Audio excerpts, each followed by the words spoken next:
Ankatrana tananao manaraka ny fahitalavitra Kolo TV amin'izao alina zao mafy 14 Jona taona 2024 izao. Isan'ny mbola ny mitana sainy maro ankehitriny dia mahakasika indrindra ny fifidianana sy rombavamboaka izay nitototsanina tamin'ny alatsinainy fa 17 volana May lasa teo. Raha ny fantatra moa dia raha hampitso no anolotra amin'ny fomba ofisialy mivokatra vonjemaika ny voaome raha maleo tena misahana ny fifidianana. Ao anatin'ity fandarana Ankitsimpo ity dia nanasa vahiny roa tsika toy mahazatra ny fandarana hatrany. Ny atao akavanako ato dia Andriamatora Kotondrazaka Fany izay mpampiaka teny avy eo anivon'ny seny miaravanao tompoko. Avy ato akaviako ato kosa dia Andriamato Ndrianday Mahamodo avy amin'ny firaisamonim-pirenena hetsika roa sady filohan'ny vohy firaisana miaravanao tompoko. Ny teny idirantsika ao anatin'ny resadresaka sy ny adihevitra amin'ity alina ity dia anaraka élément anankiray tsika zany vaovao izay nitranga tamin'ity herinandro ity mahakasika an'izay fifidianana izay mihitsy. Rehefa natao ny fikirakirana dia 440 ny isan'ireo fitanana an-tsoratra manambara ny tsy fanjariana fototra ny fizotra ny fifidianana na ny PV de carence. Ny enina dia manambara ny fahitana fototra ny tsy fanjariana ny fifidianana. 3 vokatra ny tsy fisian'ny fifidianana mihitsy, tao Maintirano, Mampikony, Ambovombe. Ny 3 hafa kosa dia vokatra ny tsy fahatongavana ny vokam-pifidianana mihitsy teny anivon'ny SRMV. 2 avy teo Ambilobe ary ny iray avy any Fanadina. Ny 4 ambiny kosa dia avy amin'ny distrikana Analalava. Misy ny vokatra voaray saingy nandefa fitanana an-tsoratra manambara ny fahitana fototra ny tsy fanjarian'ny fifidianana niaraka tamin'izany vokatra voaray izany ny SRMV. 7,1 ny tahampandraisana anjarany mpifidy ka ny distrikany Belo Androy no nahitana mpifidy betsaka indrindra. 13,7 distrikana Antananarivo faefatra kosa no vitsy indrindra ny mpifidy Nandrajabato satria 12,2 nambarany filoha lefitry ny seny Rakotonarivo Tery fa Amanarivo ny ireo fangatahana fampitahana voaray ny seny. Ny 7,7 no azo nanaovana fampitahana saingy 4 tamin'ireo ihany no nisy tsy fitoviana. Amanarivo ireo fangatahana fitanana an-tsoratra eny anivon'ny Profandatsaham-Bato voaray fa ny 7,7 no nikena hanaovana an'izany ary nanatotsana an'izany fampitahana ny fitanana an-tsoratra izany. Ireo fitanana an-tsoratra 7,7 ireo dia avy amin'ny distrika miisa 3 rehefa natao ny fampitahana ny fitanana an-tsoratra dia 4 tamin'ireo no nahitana ny tsy fitoviana. Tamin'izay 4 izay dia 2 avy tao amin'ny distrika Soalala, ny iray avy tao amin'ny distrika Anarivomamo ary ny iray avy tao amin'ny distrika Nambositra. Ny sabotsy fa 15 ny volana Jona no amoaka vokam-pifidianana feno vonjemaika ny seny. Asaina anatrika izany ireo solon-tenam-panjakana, ireo kandidany latsaka fidiana solom-bavambahoaka, ny fiarahamonim-pirenena, ireo mpiara-mombonantoka ary ny haino aman-jery tsy ankanavaka. Iny ny fanadihadiana izay natao ny mpanao gazety atao amin'ny Kolo TV mahakasika ny fifidianana iny. Hiditra tanteraka ao anatin'ny adihevitra ary sika eto. Andriamato Ndrianday Mahamodo ianareo dia avy ao anatin'ny hoe firaisamonim-pirenena izay nanara-maso iny fifidianana iny. Ahoana amin'ny fahitanareo ny fikarakarana sy ny fizotrany ny fifidianana solom-bavamboaka no tototsantsika farany teo iny. Amin'ny ankapobeny zany azo lazaina fa nizotra ra-dalàna mihitsy ny fifidianana satria tsy dia nahitana korotana firy na dia nisy aza to amin'ny toerana sasatsasany fa azo lazaina hoe nandeha araka ny tokony zany fifidianana amin'ny ankapobeny. Ny nisy ihany koa zany ezaka nataon'ny CNI zany satria natao amin'ny fanofanana ny tompon'andraikitry ny bureau fifidianana isan-karazany aza. Nisy zany fanatsarana zany nisy koa tamin'ny fifidianana filoham-pirenena ireny karazana sosikevitra isan-karazany izay nataonay tamin'ny hoe tokony namafisana ny fanofanana an'ireny olona ireny dia sy ny fanoloana ihany koa izay hita fa hoe tsy mahomby dia hita nefa nisy ezaka be dia be nataon'ny CNI tanatin'izay rehetra zany. Fa na zany na tsy zany misy foana moa zany ny lesoka zany izay tokony amboarina anisan'izany teo amin'ny lisy mpifidianana mbola nahitana ihany zany lesoka maromaro anisan'izany ohatra ny olona efa tanaty lista tamin'ny fifidianana filoham-pirenena tsy anaty lista intsony tamin'ity fifidianana solom-bavamboaka teo ny olona mbola maro ihany koa zany tsy tafiditra anatin'ny lista sy ny sisa ireo zany mbola lesika zay tokony mbola tsaraina zany ankoatran'izay na dia teo aza fa namafisana ny fampifanana nyreny tompona andraikitra amin'ny groupe fitianana reny mbola maro tokoa zany raha ny ankamaroa ny lesiko hitanay zany eo amin'ny fomba fitantanana zany ny fampandehanana ny fivitianana ny lafiny opérationnel zany eo amin'ny fitantanana ny groupe fitianana zany no nahitana lesika betsaka zany indrindra zany tamin'ny fitianana zany fa ankoatran'izay zany ny anisany nanamarika koa zany ny fienan'ny mpandrianjara amin'ny fividianana zany raha tamin'ny filoham-pirenena farany teo tamin'ny dingana faharoa 700 zany ny mpandrianjara ny nandrianjara tamin'ny fividianana tamin'ity zany ny ena 200 mahery kely ny tahany mpandrianjara amin'ny fividianana rendreny zany mampanontany tena hoe aiza daholo misy ny olana zany tompona ndraikitra zany tokony ametraka izay fontaine-zay zany inona mahatonga zany ny tahany mpandrianjara amin'ny fividianana zany miena ohatran'ireny inona zany lesoka rehetra tokony jerena zany tadiavana vahaolana mba afana zany mampitombo le farisian'ny olona zany mandrianjara amin'ny fividianana zay ankina ny fiainam-pirenena sy noavin'ny malagasy amin'ny ankapobeny sy anjakan'izay démocratie endriky ny démocratie amatany démocratique atsika andrea matompo apakateniny seny rakotondra zaka afana voaresaka kely foana ihany resaka hoe lisy-pifidianana io ahoana marina ny tena mahakasika an'izy io misy mantsy le eritreritra hoe atao biométrique na ohatramisy fiaraha-miasa ahoana ny hoe fomba mety hoe atonga an'izay satria voakina foana ny any amin'ny lisy-pifidianana io inona ny mety hoe antony mety hitanareo taminareo mikarakara nyty fifidianana solombavam-baoaka ity le am'le hoe anaovana ny lisy-pifidianana biométrique iny moa zany hevitra avy any amin'ny CENI fa mila fotoana zany tsika ahafahana manatratra n'izay le tanjona zay mila fanomanana zay fa tsy hoe rapitso de rapitso zany dia ho tafapetraka zay le lisy-pifidianana zay fa ny amin'ny fifidianana solombavam-bahoaka nataontsika farany teo ny zavatra nisy anie zany dia zao hoe tamin'ny fifidianana filohan'ny repoblika dia ilay lisy-pifidianana zay no avaozina tamin'ny taondasa no nampiasaintsika zany dia tamin'ny farany tamin'ny 520 ny volana mety eo zany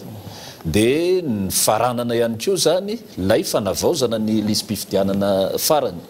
dia zay le lista zay zany no nampiasaintsika tamin'ny fifidianana solombavam-bahoaka zany hoe samy hafa zany le nampiasaintsika tamin'ny fifidianana filohan'ny repoblika sy ty le fifidianana solombavam-bahoaka ty ao anatin'ny lalànantsika eo dia misy mametraka hoe tsy tokony ohatry ny 700 le mpifidy ao anatin'ny birao fandatsaham-bato anankiray dia narahany CENI moa zany zay ny zava-nisy dia misy zany reo le birao mpifidianana zay mihoatran'izay le fetra zay ny isan'ny mpifidy tao aminy tsy maintsy mitsinjaraina mipasahana zany le birao mpifidianana reny misy koa tao ny filana birao mpifidianana vaovao dia zay le ataontsika hoe fanamboarana fandaminana zay zany no nampiasaina tamin'ny fifidianana farany teo ny amin'ny hoe ny zava-misy aloha hoe rehefa tsy nahita le anarany tao anatin'ny lisy-pifidianana le olo-pirenena dia hoe tsy tao anatin'ny lisy-pifidianana izy zany ny vokany moa zany tsy afaka nifidy izy zay zany raha ntsika manaiky zay le fanazavana ataontsika amin'izao fotoana zao ty zany efa ataontsika hoe aorina le zavatra nitranga ihany fa tsy maninona le izy ijerentsika zany ny fanatsarana tokony atao amin'ny ho avy le fomba fijerin'ny CENI dia tsotra amin'ireo le olona zay milaza fa tsy ao anaty lisy-pifidianana milaza fa manana kara-pifidianana fa tsy hita ao anaty lisy-pifidianana za tsy teny hoe izy rehetrarehetra fa misy apahany amin'ireo zany no ao anatin'le lisy-pifidianana ihany fa sahirana teo amin'ny jery zany an'le hoe aiza moa misy azy misy varavarana efa mahazatra azy eo isaka ny tonga ny fifidianana rehefa tonga tao izy zany tsy hita tao le anarany mety hoe ao anatin'io le lista io ihany fa sahirana mety tany amin'ny satria tsy maintsy nizaraina zany le birao mpifidianana any amin'ny birao mpifidianana hafa mety ihany koa zany CENI moa zany amin'ny fanazavany ataony tsy miala andraikitra akory fa mitondra n'izay le hoe ahafahantsika mifakazo resaka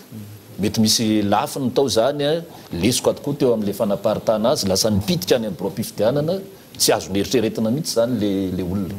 fa misy ihany koa zany hoe tany amin'le fampidirantsika ny anarana atao anatin'ny listra na izy mpifidy vaovao na izy mpifidy efa atao zavatra nitranga no lazaina fa tsy midika akory zay hoe dia ohatr'izay daholo manerana ny Madagasikara rehefa nitranga zany hoe tsy hita atao anaty listra dia nitorona hevitra le olona voakasika zany nakao amin'le commission électorale de district misy an'le centre informatique de district ao le CID ao zany ny base ao anatin'ny base de données ao anatin'le district ny savaina tao zany le anarany mbola tsy hita tao ihany koa dia rehefa aveo zany dia mbola niditra lalindalina hoe ndao arokaroantsika mihitsy indray le cahier de recensement nandraisana reny anaran'ny olona tamin'ny fisoratana anarana reny nandraisana ihany koa ny fitarainana nisy an'le 20 andro teo namerenana ny listra tany amin'ny fokontany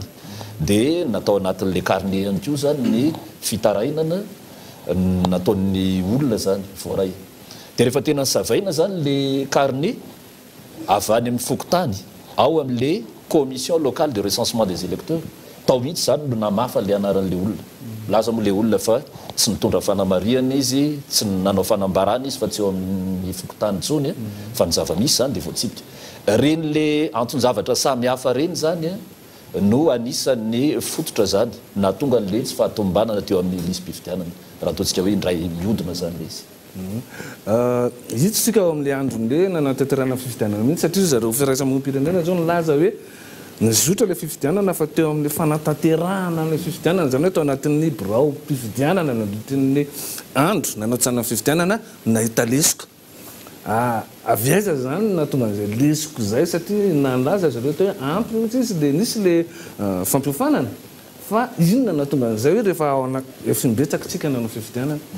ary tsy voaela akory nanaovantsika ny fifidianana filoham-pirenena inona mbola natonga an'le lesoko zay raha le ataontsika hoe fanofanana moa zany dia fomba fiasan'ny seny io isaky niatrika fifidianana dia omena fanofanana foana ny mpiara-miasa tafiditra ao anatin'izay le mpikambana ao amin'ny bureau électoral reo zany le mampiodina le raharaha-mpifidianana ao amin'le bureau fantatsaham-bato fiodinana voalohany tamin'ny fifidianana filohan'ny repoblika nahazo fanofanan'ireo fiodinana faharoa nahazo fanofanan'ireo anao le fifidianana solombavambahoaka tsika amin'izao fotoana izao nahazo fanofanana ihany koa reo ary zahan'ny seni zany mba ataontsika hoe anomezana tombon-dahiny an'le traikefa nanan'ireo le mpikirakirana raha mpifidiananareo mba tsy hovaina le olona raha tsy ohatra nga hoe nahazo fanamariantsika hoe tena tsy neutre tsy objectif zany hoe misy fitany ao misy fiandanina amin'le raha-mpifidianana dia reny moa zany tsy misy atakandro isorona tsy ho anatin'le mpikirakira ny fifidianana ntsony na misy tsy fahafahany nanatanteraka le asany noho ny tsy fifehezana le asa zany na noho ny antony hafa dia esorony reny tsy ao fa reo le efa zatra zany no naverina mba hikirakirana raha-mpifidianana dia ny vokany moa zany rehefa mijirytsika n'io le firaketana-tsoratra na ny procès verbal io dia misy fiatsarany be da be mihitsy raha oharitsika tamin'ny fiodinana voalohany tamin'ny fifidianana filohan'ny repoblika sy hatramin'le famonona ny procès verbal amin'ny fifidianana solobavaboaka zao zany hoe miena zany le anomalie zay zany zavatra mba azo lazainy zay ny amin'ny hoe lesoka tany amin'ny birao fandatsaham-bato fanadihadiana moa zany miankina amin'le zava-nisy tamin'ny birao fandatsaham-bato tsirairay avy zay no ahitantsika hoe inona le antony fa ny tsikatra tamin'ity fifidianana solobavambahoaka ty eo ihany koa moa zany fifidianana me manakaiky le ny any amin'ny vahoaka zany le izy reo le candidat solobavambahoaka mifanerasera amin'le vahoaka isan'andro eo dia tafiditra bebe kokoa amin'le raharaha-mpifidianana zany le olom-pirenena dia eo zany mahatonga le asa mety heritreritra fakampanahy samihafa andeha ampandresy le candidat zay mety ironana na amin'ny fomba hoana na amin'ny fomba hoana zay zany zavatra hita zay ohatra anie zany zao raha ohatra hoe ilaza trangan-javatra tsika ny tany tsy ombe ohatra dia nahitana an'izay le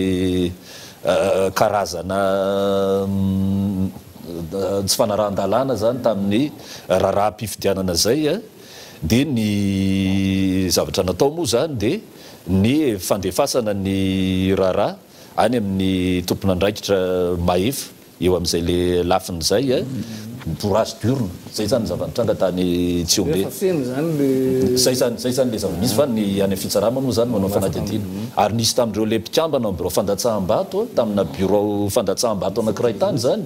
no niditra mihitsy tany amponja zany fa efa raha ny fahinoana azy mohatra nefa nivoaka reo ny tany Ambositra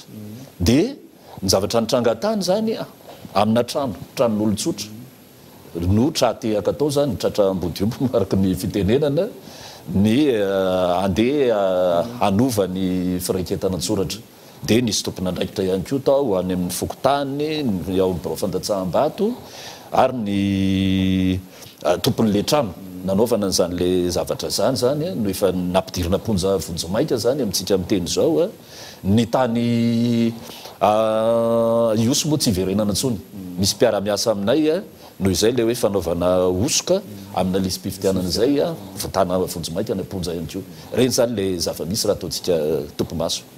hoanareo firaisamonim-pirenena nanara-maso ny fifidianana iny taiza ho aiza zany bureau fifidianana firy teo aloha no rakitry ny mpanara-maso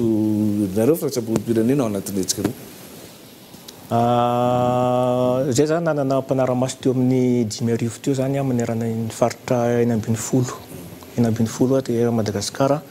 dia bureau fifidianana mahery 7 tany zany no narany maso ny zava-misy moa zany dia amreo bureau fifidiananareo ny zany hoe zany district anarany maso zany teo amin'ny 770 district zany narany maso amin'ny ankapobeny zany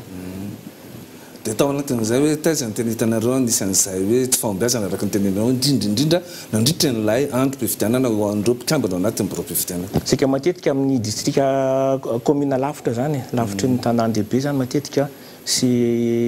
district ataontsika hoe ohatra zao kany osy reny ohatra kany tany betroka tany eza koa maromaro zany le toerana zany ahitana zavatra ohatran'izay zany na teto tanàn-dehibe koa zany ahitana zao zao nahita tany Ambohipo zao ohatra zao bureau anankiray le tompon'andraikitra za misalasala ataonao moa ty zavatra ty ataonao moa ty aiza le aiza moa ty aiza nisy télé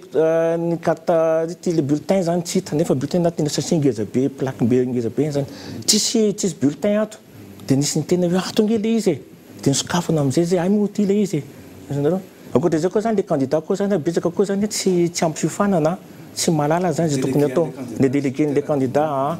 nisy délégué ohatra zao niady misy ny hoe fa hoana ro zay any 20 candidat eto itena Ambohipo io zay any 20 candidat eto hoana anakevitra fotsiny nampidirinareo ato zay zany dia ady hevitra lava be mihitsy anisany nampitaraiky zany fisokafan'ny bureau de vote zay zavatra zay zany nefa lalàna mametrika tsara mihitsy ny hoe efatra zany fandimby zany ny ao anatiny zany dia ela be zany fanazavana teo zany zay vo nanaiky isan'ny niadina ary nangatahany mpanara-maso ny fifidianana mihitsy ny firaisamonim-pirenena zany manara-maso fifidianana no hoe nanaovana lalàna hoe mba afaka mitory ny mpanara-maso ny fifidianana efa namboarana zay lalàna zay fa afaka mitory misy hoe fitoriana napetraky ny nareo nanara-maso ny fifidianana ao anatin'ny firaisamonim-pirenena fa zahoana mitory ngetra amin'izay vao nisy fifidianana teto Madagasikara zany tanatin'ny lalàna foana zany ny fahafahan'ny mpanara-maso fifidianana zany manao fitoriana fa ny olana zany amin'le fitoriana le pitsopitsony le takina mpanara-maso fifidianana zany rehefa hitory ohatra zao ny fitakina ny mosy ty témoin ohatra ny moa zany fanaporofona zany fanaporofona eo ihany fa le olona joro vavolombelona mihitsy zany zay zany matetika sarotra satria matahotra le olona zany indrindra fa hitreto hoe any amin'ny commune lavitra bery izy rery no any ny olona rehetra zany mety manohitra ny zavatra ataony daholo dia izy no ijoro vavolombelona ho fatapoko fatam-pirenena amin'ilay faritra hoe ihany angeka mitory zay zany mahasarotra zany le fitoriana eto amintsika zany le hoe fanabeazan'olom-pirenena saiaro ny safidiny sy joro sa hoe le fahasahiana mety sarotra be zany le fahasahiana satria le olona matahotra amin'ny ainy koa nge matahotra ny ainy le olona satria eto amintsika tsy mbola misy lalàna zany miaro any mitoroka zay zany ny olana angezabe zany dia tsy sa le olona mitory matetika tsy sa miseho hoe za dia hitory zay zany lasa ohatrany hoe manome vahana zany na le fangalaram-bato na izy amin'ny lafiny sasany zany zay zany le tena olana ngeza be amin'ny izy anakire no koa ny fempotoana afahana mitolo koa zany fokely koa zany a tsy afahana tena hoe manangona sy manampy ny namana ny amin'ny bazy rehetra any hoe aiza daholo mipirofo izy daholo ny tsika afaka atao vavolombelona mandresy lahatra telo be zany le fotoana na ho an'ny ACC zany fotoana andraisan'ny fitoriana tsy fotoana amoahany vokatra ny kely ahoana moa afahany tena hoe manadiady zava-misy any amin'ny terrain ohatra ka hoe tena hoe io marina fa misy alabato ka tokony inona fipetra tokony resina tsy ampy zay fotoana zay zany zany zany tokony dinina hoe ahoana afahana zany voalohany aloha manatsotra ny fomba fitoriana sy avy eo afahany koa zany ny ACC afaka manadiady koa zany sy mijery hoe aiza marina misy olana afahana manapa-kevitra zany raha tsy zay izy amoaka foana zany ny fanapa-kevitra zay tsy mahafapo-ny olona matetika io raha verimberina foana manko le hoe azo raisina fa tsy mitombona iny zany manerana be iny raha olona tsotra voaka tsotra zany tsy azo an'izany mihitsy indrindra fa raha fahitany hoe io fa nisy alabato fokon'olona rehetra teo nahita fa nisy alabato nataon'ny rapoto nefa avy eo tonga ary le izy le fitoriana tonga ary azo raisina fa tsy mitombona dia tsy azo an'izany mihitsy teo zay zany misy zavatra tokony amboarina be diabe zany amin'ny lafin'izay zany eo amin'ireo hoe birao mpifidianana roa alina mahery zay ny totaly ny teto Madagasikara raha le fanadidinana raha antsika teo zao fandrakotondra zaka dia hoe 4 nisy an'le hoe PV de carence inona moa zany tena hevitra le PV de carence zay hoe inona ny anton'izay fisina PV de carence zay le birao fandatsaham-bato manerana ny Madagasikara 7,7 sy 5,000 sy 4 alina zay zany manerana ny Madagasikara le PV de carence 4,0 no lazaintsika fa misy sokajiny tokoa zany izy io zany ny tena ataontsika hoe carence arabaky teny zany dia hoe tsy nisy fifidianana mihitsy tany amin'le toerana dia reny moa zany tsy avela mandehandeha ho azy ihany fa tsy maintsy atao zany ny fitanana an-tsoratra mampiseho an'izay le trangan-javatra zay ohatra zany zao ny tany mainty rano tany mampikony tany ambovombe samy misy birao fandatsaham-bato ray avy zany tamin'ireo le farim-pifidianana district reo amin'le PV de carence tsy nisy le fifidianana zany hoe ny tena amin'ny ankapobeny moa zany ny resaka fandriampahalemana ohatra ny tany mampikony ohatra zany tany amin'le toerana zay efa nisina PV de carence teo aloha ihany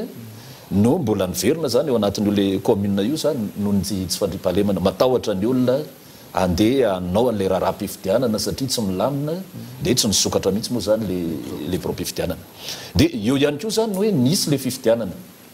fa lay firanketana an-tsoratra le procès verbal no tsy tonga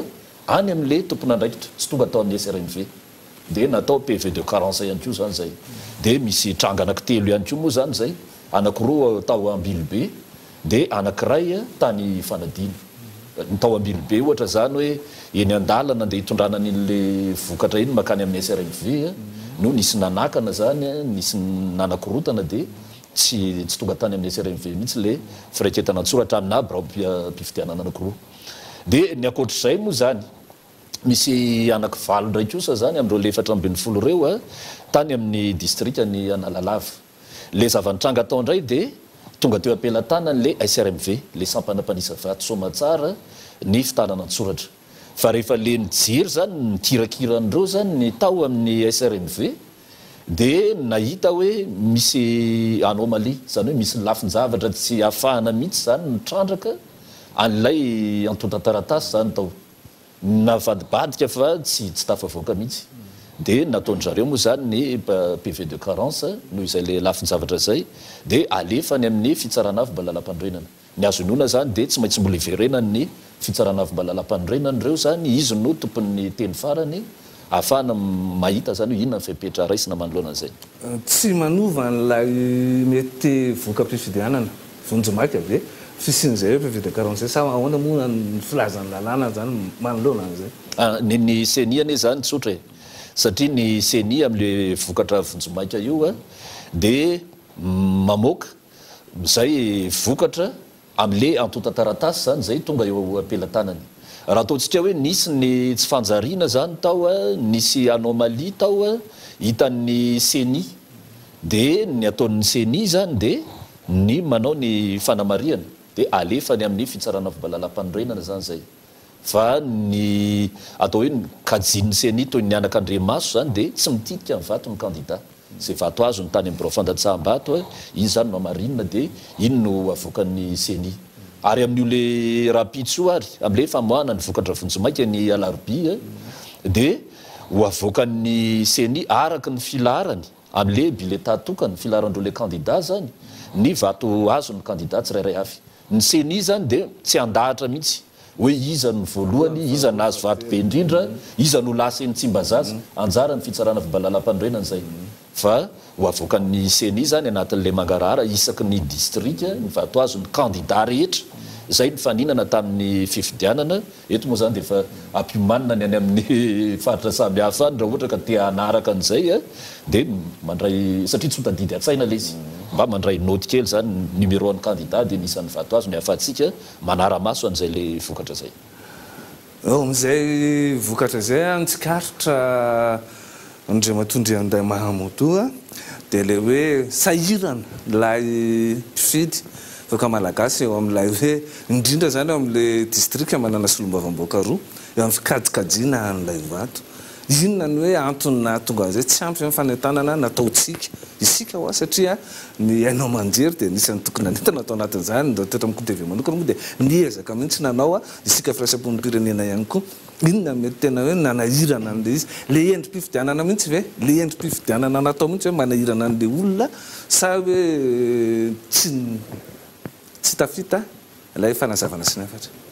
aloha namoreko an'izay nisy isa teo kaitsikely teo satria nytena teo hoe firy moa zany hoe bureau fidianana anaran'Oromaso amin'ny ankapobeny zany mpanaramaso ray amin'le 10 zany teo amin'ny bureau de vote roa teo zany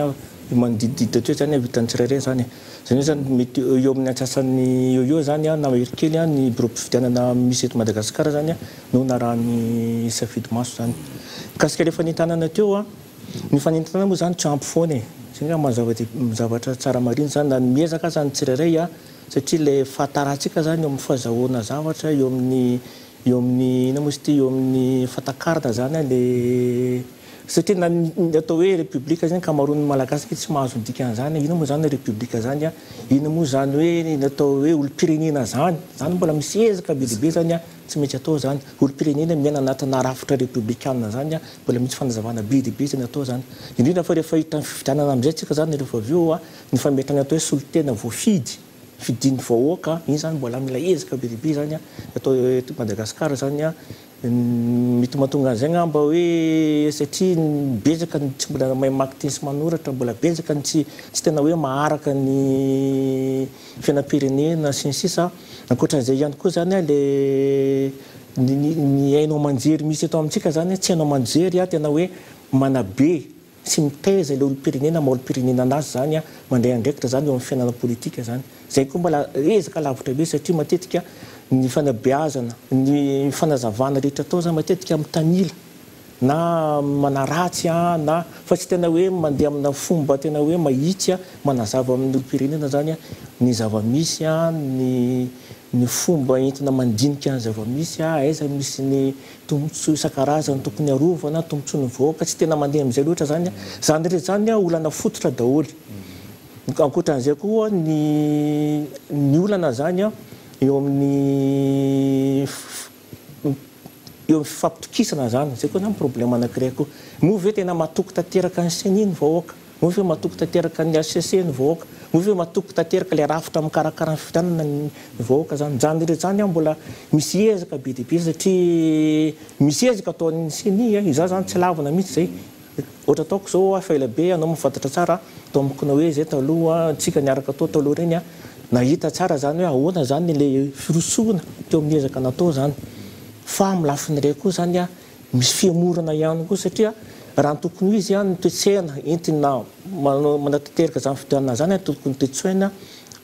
sarom-piaro amin'ny famarinana sarom-piaro amin'ny fampitoviana zon'ny candidat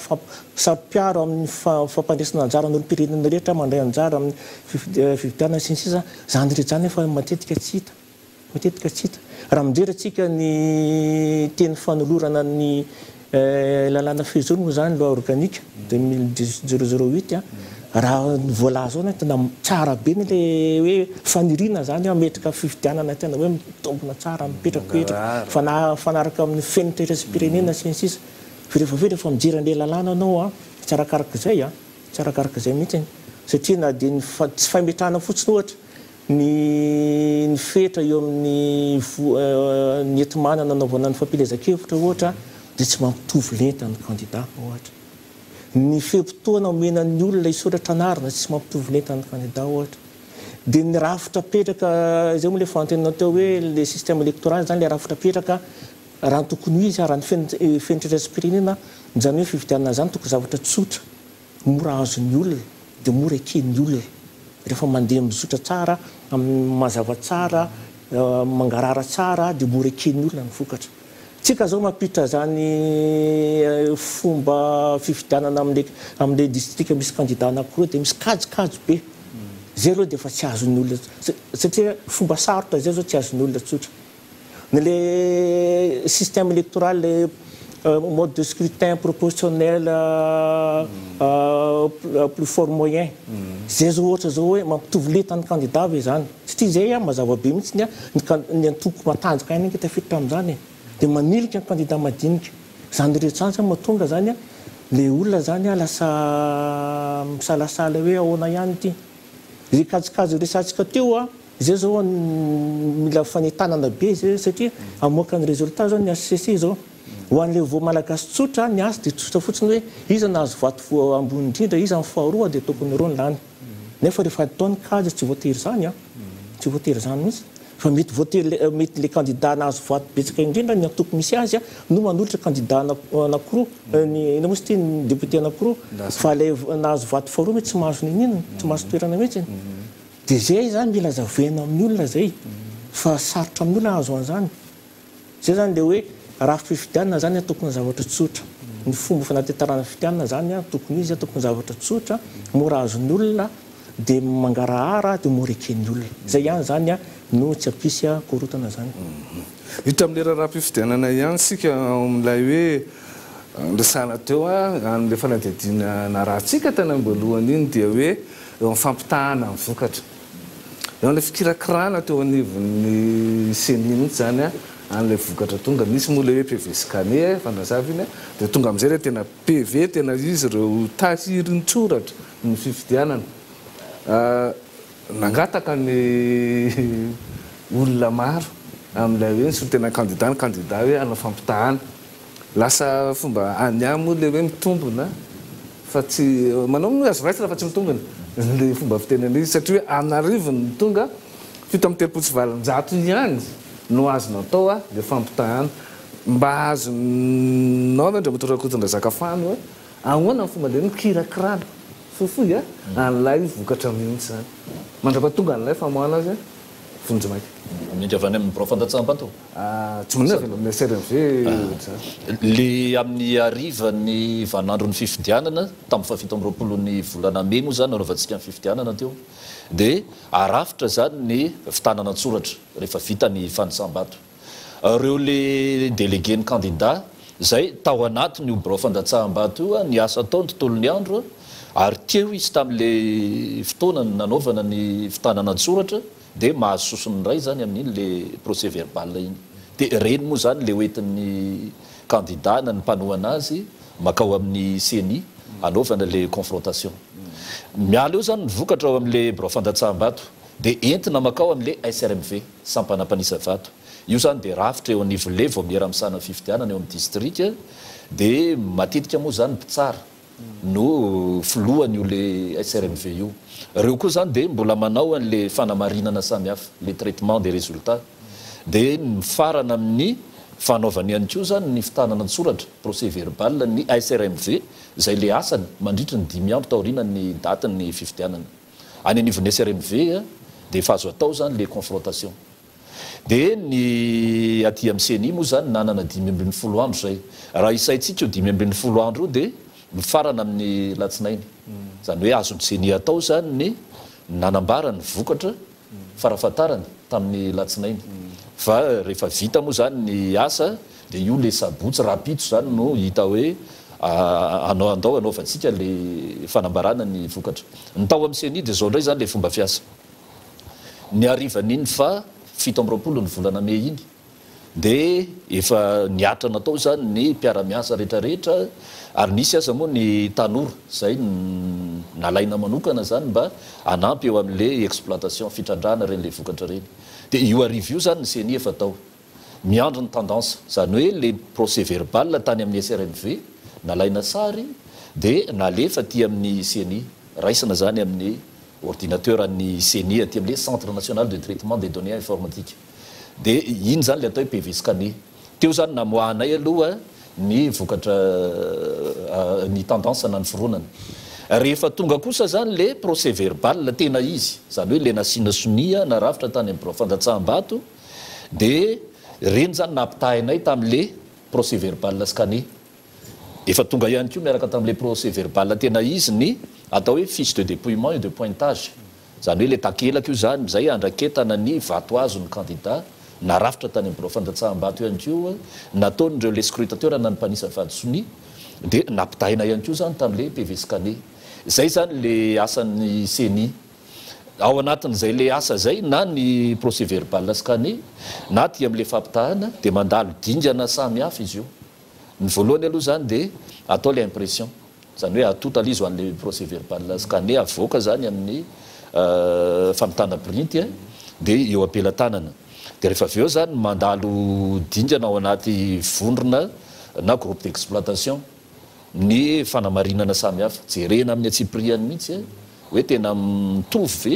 am'izay tokony ho izy zany reo le taremarika reo de mandeha ambara tonga iny mifindrafindra zany fa tsy hoe olona anankiray akory mifandimby amina olona samy hafa vita zay de mandalo eo amin'le panao ny validation tamin'le PV scanner moa izy de prévalidation no nilazanay azy zany hoe mbola vonjomaika ihany aloha zany mandra-pahatonga le firaketana tsoratra tena izy de teo zany no nanaovanay ny fanamarinana ny validation rehefa ohatra ka hita hoe mitombina tsara le taremarika atao anatin'ny tao raha nisy moa tsy mitombina de raha ohatra ka misy ny ataontsika hoe erreur matériel zany hoe zavatra tena hita be zao zany hoe nisy tsy natao satria ny atao taratasy hafa ny voalazany ny sasany hafa ny voalazany de ary amin'le diso ary eo ambany eo ihany koa zany mety misy mitovy amin'le aty amin'le atao taratasy hafa reny zany ampedina teo de raisina zany hoe misy ho an'ny erreur matériel zany de ahitsy eo izy fa miaraka amin'ny fanamariana foana zany zany zavatra rehetrarehetra zany ho an'izay tsy voavahana eo moa zany de alefa any amin'ny fitsarana avy mba ny lalam-panorenana zay zany le fomba fiasanay tao rehefa vita ary le fampitoviana zany le PV réel sy ny PV scanner miaraka amin'ny atao taratasy hafa de mbola nanao ihany ndray zany ny CNI fanamarinana milohany io le rapitso hoe sao de mbola nisy ihany tany zavatra tsy mitovy zany de vita tanteraka moa izy am'izay zany am'izao zany tsika de miandry an'le fotoana rapitso manao fandaminana faraparany zany nisy CNI zay zany dingana narahany io le vokatra io de amafisina ihany hoe ny vokatra zay avoaka ny CNI de taratra le mitranga tany amin'ny fandatsaham-bato zay isam-bato nataontsika tany zany akoatran'izay veritsika hoe misy an'izay le osoka zay natao tany zany de mazava loatra fa tsy mitovy zany le atao taratasy de ny fitsarana moa zany no mandray le fanapahan-kevitra fa tamin'ireo le fitarainana ataontsika hoe fangatahana zany anaovana ny fampitahana zany zay voaray ny CNI tany am-boalohany CNI satria mieritreritra hoe raha ohatra tokoa moa zany dia reo rehetrarehetra zay miaya de tonga de fa andeha angataka le fampitahana ty amin'ny CNI de na le 5 andro mety tsy ho vita zany tsy ho ampy le izy ary am'izay fotoan'izay mety lasa nisa vato zany tsika ty amin'ny CNI fa tsy any am'le hoe confrontation na PV de teo moa zany napetraka amin'ny fipetraka tany am-boalohany hoe tsy maintsy mitondra le firaketana tsoratra nareo de le dika mitovy avoaka ny CNI koa zany ny anazy de ho ampidina zay le atao hoe confrontation de PV de ho ampitahiny eo zany le izy de nieritreritra ny CNI hoe mba asiana anton-javatra mba andresy lahatra zany hoe tena ilaina tokoa zany ny anaovana le confrontation fa tsy araka le nambarantsika teo no le tsy fampitokisana fotsiny de lasa amerina asa tokony efa vita tany amin'ny bureau fandatsaham-bato sika fa rehefa tena natao le asa dia tsy nitaky tsony an'izay le hoe inona le antony ny CNI fa rehefa nitondra le procès verbal le mpangataka dia navoaka ny CNI zany ny keo apelatanany dia natao le confrontation reo le lavinareo zany dia reo le nangataka zay tsy mitondra an'izay le procès verbal zay fa le an'ny CNI no tediaviny hoe ho avoaka eo dia efa tsy confrontation montsony moa zany ny dikan'izay fa zay tonga atao zany dia nataon'ny CNI ny fampitahana nivokatra moa araka nambarantsika teo anaky-efatra zany no tsy mitovy hoe nisy tamin'ireo zany ny anankiroa tany Solala avy any Mabirofandatsambato anankiroa ny anankiray tany Arivony Mamy dia ny anankiray tany Ambositra. Amin'izay resaka ndrisano teo le izy ary nanaitran'ireo matondra dia mamoto hoe nena le mpandraisana anjara raha noatra tamin'ny filoham-pirenena eo indray le apetraka hoe isika hoe tsy ampy averitsika fa tsy ampy ve le fanabeazana ny olom-pirenena satria zao mantsy misy zavatra tonga ny anivon'ny resaky ny anivon'ny fiarahamonina hoe isika firaisamon'nym-pirenena mahazo famatsiana mbola ohatrany hoe lasa mitady famatsiam-bola fotsiny tsika fa le tena fanabeazana an'le olona ho olom-pirenena to ohatrany somary maivamaivana maivamaivana ny fomba fiteny zany hoe maivamaivana zany fa ny fanabeazana aloha voalohany indrindra tsy natokana ho an'ny firaisamon'nym-pirenena zay nga mahazavatra tsara petraka zany satria tsy misy lalàna mihitsy na tsy haiko fepetra na norma aiza misy an'izany hoe ho an'ny société civile rery na firaisamon'nym-pirenena rery ny fanabeazana n'olom-pirenena zany io an'olona rehetra io an'izay mahatsapatena rehetra zany no tokony anao an'izay zany firaisamon'nym-pirenena manandraikitra lehibe amin'izany antoko politika manandraikitra lehibe amin'izany raha miresaka fividiana antsika CNI manandraikitra lehibe amin'izany ny olom-pirenena tsirairay ihany koa na ao an-tokantrano na nivon'ny toeram-piasana na nivon'ny fiarahamonina afaka manentana ihany koa fa tsy natokana ho an'ny tsokajin'olona anankiray na vitsivitsy ny atao hoe fanentanana zany zany ny zavatra anankiray zany ny famatsiam-bola iny zany no afahana manao asa matianina kokoa sy mivelatra kokoa Madagasikara fantatsika fa mivelatra fa tsy hoe nosy kely ohatran'ny Maurice ohatra dia kan'izany tsy mety manana moyen zany anao zany afahanao tena hoe miasa zany amin'ny toerana midadasika kokoa zany tsy midika nefa zay rehefa tsisy moyen tsy misy nentimanana tsy afaka manao nininina azo atao foana zany miasa fa rehefa misy zany nentimanana afaka manao tsaratsara kokoa sy afaka manao amin'ny toerana mivelatra kokoa zany zay zany natao hoe famatsiam-bola zany amin'ny iny zany ampy sa tsy ampy zany mahafanten'ny angezabe zany ny fienan'ny tany mpandre anjara ny fividianana tsy noho ny antony tsy fampiany fanitanana fotsiny zay nga mahatsara betraka ihany koa na manentana tahaka n'iny ianao fa rehefa tsy matokany le raha fividianana ny olona tsy azonao terena ny olona hoe tsy misy mandeha mifidy na hoe tsy misy misoratra anarina tinista izy na tsy misy manao zao na manao an'izao satria le olona koa ny mahita be dia be zavatra hitan'ny olona hoe tsy mety anefa ataony ekena hatramin'izay tamin'ity zao misy dingana angezabe hitako hoe zava-dehibe hoe manomboka ampiarina zany ny sazy amin'ny amina candidat na amina bureau mpividianana zay manao tsy mety zany zay zany manomboka hita zany zao tamin'ity fa hatramin'izay be dia be ny lesokany be dia be ny alabato be dia be ny corruption mikasika ny fividianana ohatrany hoe vitavita ho azy fotsiny dia hoana moa fanoana matoky tsony le raha fividianana misy be dia be zany le zany aza tenena fotsiny hoe satria tsy ampy ny sensibilisation dia mena ny fividianana ny fandraisan'olona manjara ny fividianana mety misy lafiny zay azonao fa tsy zay rery fa be dia be zany na io liste io aza maninona ny olona be dia be ny olona tsy misoratra anarina anaty liste satria tsy ampy zany le fatokisina zany andray andeha soratra any anao nefa fantatra milohany hoe izany tsy misy lany eo zany angena tensian'olona maro zay ny problème confiance resaka fatokisana fifampitokisana fatokisana le raha fividianana zay zany misy ezaka be dia be zany anao anivon'ny CNI anao anivon'ny ACC anao anivon'ny fitondram-panjakana ihany koa raha tsika nahita tamin'ny présidentielle reny ohatra fitsabahan'ny gouvernement tanatin'ny fizotrany fividianana zany rehetra zany manimba toe-tsain'ny olona daholo tamin'ity nisy kely ihany zay zany rehetra zany manimba zany le fatokisan'ny olona hoe fividianana mangarara sy tsy mitanila mandeha mahitsy zany zay zany manimba daholo zany zay fatokisan'le olona zany andray anjara ny fividianana filoham-pirenena mbola tsy mivoaka kokoa ny vokatra dia efa miteny izy hoe valopolo toerana hoe tsy maintsy azony antokony zany rehetra zany manahirana daholo tonga dia mieritreritra zany ny olona hoe dia kan zany efa misy zavatra milamina zany ihany zany efa amboarina mialoha zany mba fahana mahazo antoka fa tsy mety zay renireny zany anisa manimba daholo le fampitokisana eo amin'ny raha fitianana mahatonga ny olona zany malaina zany rehefa avy eo raha mbola mitoy tsy misy fanatsarana zany le fomba fiazantsika fitianana kominaly angamba mety kikin'olon'ny olona angamba fa matahotra mbola hiena ndraiky koa io ta hoe raha ohatra ka tsy misy zany ezaka zany ahafahana mametrika zay fifampitokisana zay zany any zany hitako hoe fototra lehibe indrindra amin'ny fampanjariana zany fitanetontsika zany dia ny fametrana zay confiance zay zany eo amin'ny vahoaka ny olo-pirenena tokony anjara ny fitianana sy ny raha fitianana zany zay apetraka zany sy ny fomba natanterana le fitianana dia lokatra resaka kely makasika an'izay André Rarson amin'le resaka hoe fandraisana anjara midiny izy raha taravitsika zany amin'ity le fifitianana sy olom-bavambahoaka ny CENI moa zany dia ao anatiny zay le atao hoe réseau de compétences électorales francophone na ny RECEF zay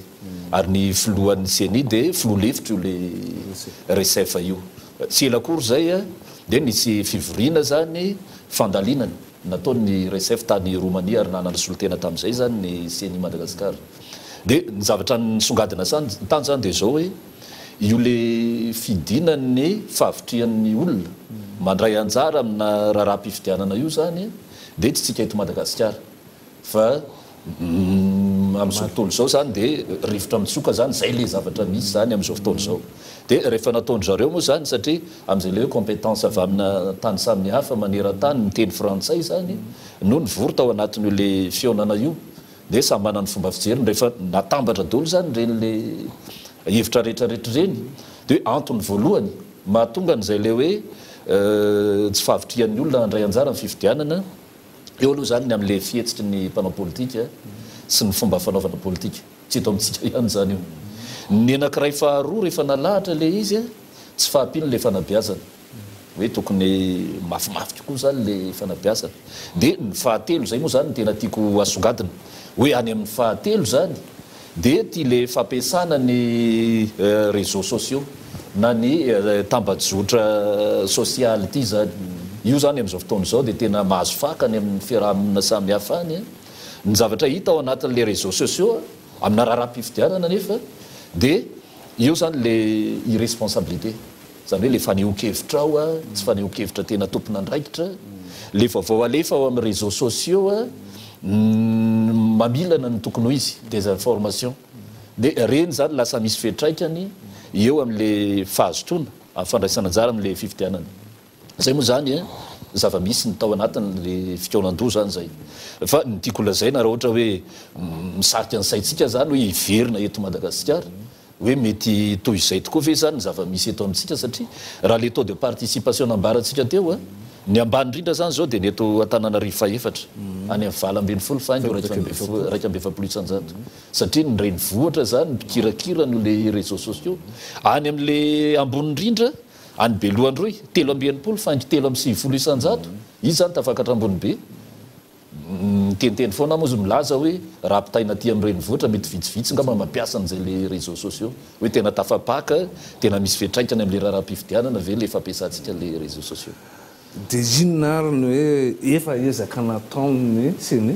amin'izay hoe iverenana fitokisana satria raha nambarany zareo avy eto amin'ny firaisamonim-pirenena dia hoe eo amin'ny tsy fahampiany fampatokisana zay nyrafitra mikarakara ny fifidianana izina le efa ezaka nataony CENI zany isin'izay hoe fahatokisany fidy zay ny rafitra mikarakara fifidianana zay mahaleo tena eo ane zany aloha le fanatanterahany CENI ny asany arak'izay voalazany didy amandalana tsy afaka ioatran'io zany ny CENI dia etsy ankilany etsy le fifanazavana fanabeazana le olom-pirenena zany mba hahafana mitovy fomba fijery zany eo amin'le raharaham-pifidianana ataoko tena faran'izay tsotra zany le olana eto amintsika zany dia zao raha ataontsika zany misy mpangalatra tratra atsika zany eny Analakely mpangary paosy dia hoe atsoiny CENI andeha hisambotra an'iny misy olona tratry ny aretina tampoka eny an-dalambe eny dia hoe atsoiny CENI hitsabo an'iny nefa eo misy mpitandro ny filaminana zany zay maefa eo amin'le fandraisana fepetra fisamborana fitondrana ny amin'ny fitsarana dia mba misy ihany koa zany ny mpitsara ao mampiditra ponjany io ihany koa zany ny olona ataontsika hoe misy fahasembanana tampoka eny an-dalana eny amin'ny resaka fahasalamana mandeha makatony manatona ny dokotera tsika makany amin'ny hôpitaly fa le zavatra mitranga zany dia aiza le seni zao zao tsika ny asan'ny seni dia mikarakara le fifidianana manabe le olom-pirenena amin'izay tokony izy mampafantatra ny fitsipitalao dia mandrakitra ny vokatra sy ny fitanana an-tsoratra rehetra araka ny tokony ho izy dia ny HCC moa zany rehefa avy eo no amin'ny mahafitsarana azy izy no afaka raha ohatra ka misy tany zany ny tokony ho foanana ny vato satria tsy taratra le safidy le olona araka ny tokony ho izy misy osoka tany ny HCC mahefan'izay na birao fandatsaham-bato anankiray na maromaro na famerenana mihitsy an'le fifidianana raha ohatra ka misy ny fioara-pefy misy candidat zany tany dia tokony ho disqualifiena tsy avela faninana ny HCC manao an'izay fa tsy ny CNI fa na izany na tsy zany moa zany tonga ao amin'ny CNI le fitarainana samihafa dia jeren'ny CNI ireny avadibadiky ny CNI ahafahany mandray ny fepetra tandrify azy ohatra zany raha ohatra ka ao anatin'ireny le fitarainana tonga ao amin'ny CNI ireny misy mpiara-miasa aminay zay tsy mitandro an'izay le hoe tsy fitanilana tsy fitongolanana zay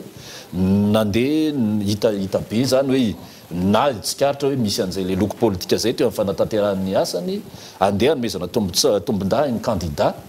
dia azony CNI atao tsara ny mandray mesure administrative satria olonay ireo avy hatrany zany dia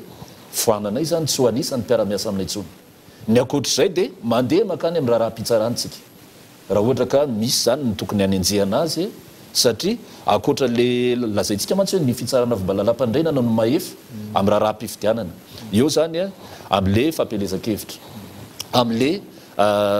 mandritra ny vaninandro ny fifidianana na mahakasika ny voka-pifidianana fa mety misy eo zany ny fandikan-dalàna zay apetratsika zany manana endrika ady heloka reny zany dia makany amin'ny mpitsara mpampanolalalana zany any amin'ny fitsarana ambaratonga voalohany manenjika azy ary mampiditra ponja ampandoavana lamandy ho an'izay le manao an'izay le fandikan-dalàna zay efa natsidika ao ihany andreo matondry anda mamodoto le hoe ho avy ny fifidianana zay manakaiky konvoaka dia ny fifidianana be an-tanàna zay no atrentsika manara manana soso-kevitra ve amaramaranatsika ny fotoana ianareo anatin'ny fiarahamonina firaisamonim-pirenena azafady mba atolotra amin'izay hoe tonga n'lay fifidianana ho ekeny rehetra zay mantsy ny tena tanjona hoe fifidianana ekeny rehetra ny vokany fifidianana ekeny rehetra matoa ekeny rehetra satria mangarara tsara satria mazava zany fialan'iny le candidat zany nandray anjara ny rehetrarehetra ny akamarony no farafaratsiny tamin'ny fifidianana zany zay zany le hoe fifidianana ekeny rehetra zany soso-kevitra eo ampamolavolana mpandinina zay famoahana zay eo ampamolavolana zany ny rapport final moa zay amin'izao fotoana zao zany dia moaka zany ny recommandation rehetrarehetra zany fa amin'ny ankapobeny zany zavatra azo tenena zay tsotra ny tokony atsaraina zao dia ny tokony amafisina foana efa ezaka nataon'ny CNI zay fa tokony amafisina foana zany ny fampifanana ny membre amin'ny bureau mpifidianana zany ny olana amin'ireny nge matetika misy zany le tsy mety soloana rehefa soloana dia manavao zany dia vao mianatra raha marina fa nahazo fifanana izy fa hafa zany le fifana hafa rehefa natanterahana zany tsy voatery raha tsy efa manana traikefa zany tsy mandeha ho azy rehefa tantanana bureau reny zay zany ny zavatra anankiray zany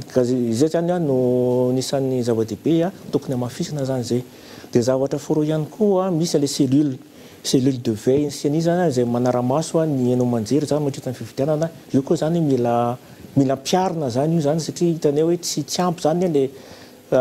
fifehezana zany ny hainao manjery mandritra ny androm-pifidianana zany mandritra ny fotoana fampilezan-kevitra indrindrindrindra zany zay zany hitany hoe tsy ampy zany tamin'ny présidentielle moa zany tena gaboraraka tanteraka satria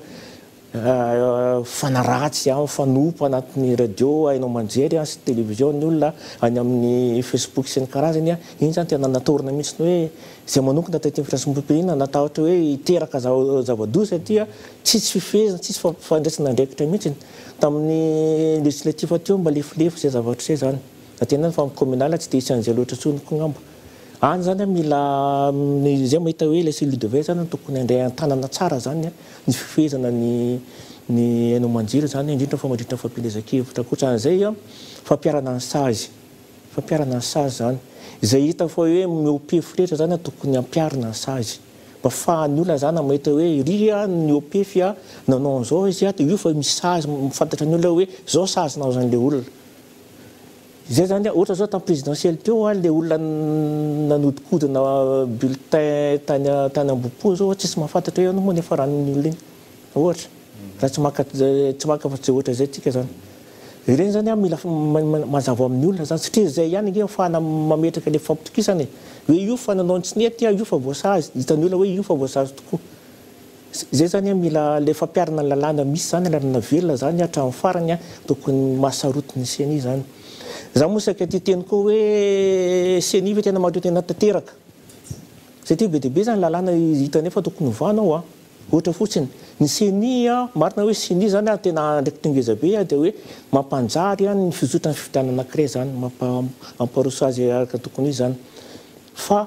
ohatra zao fa eo amin'ny fametrahana daty ny fividianana ohatra seny manao sosokevitra fa ny gouvernement tany tena manapaka nefa le io daty io nisan'ny manana enjeu eny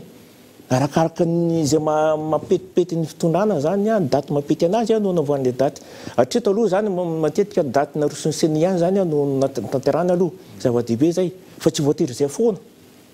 voafeny seny ve zay zavatra zay satria tsy am'izay lafin'izay tsy maintsy domandarana zany mateny fa hoe tsy maintsy seny gouvernement manapaka an'izay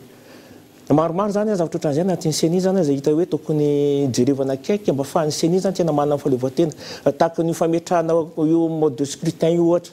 tsy seny manapaka an'io fa ny gouvernement manapaka an'io iny zany tokony vana adony satria lasa ny fitondrana ny antoko politika matanjaka ny fitondrana zany mametraka na règle du jeu zany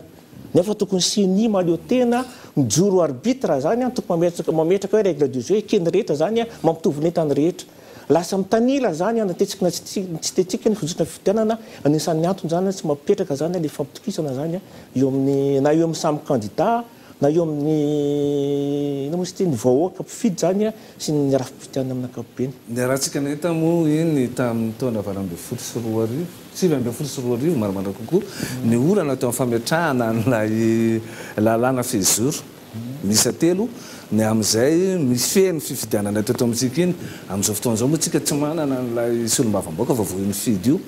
inona fa ao anatin'izay hoe solombavam-boaka zay olany io no apilitra n'izay lalàna vaovao zay hoe entina anatsarana an'izay fifidianana izay ihany koa araky ny nambaranareo avy amin'ny firaisamom-pirenena teo hoe mety eo zay amin'le hoe daty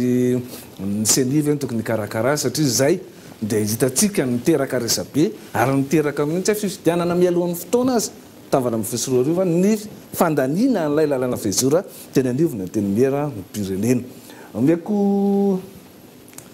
minitra vitsivitsy avy amaganana n'izay hoe resadresakytsika tamin'ity alina ity tsara ihany mampatsiah moa fa raha-pitso no amboaka ny vokatra vonjy maiky ofisialy fiteny zay ny senia mahakasika an'izay fifidianana sy robavambahoaka izay ndre matoa ndre anday mamoto iny ary tompomarana moa zany dia misaotra ny mpanara pijery zany amin'ny raha Madagasikara zany amin'ny jeran'izao fandarana zao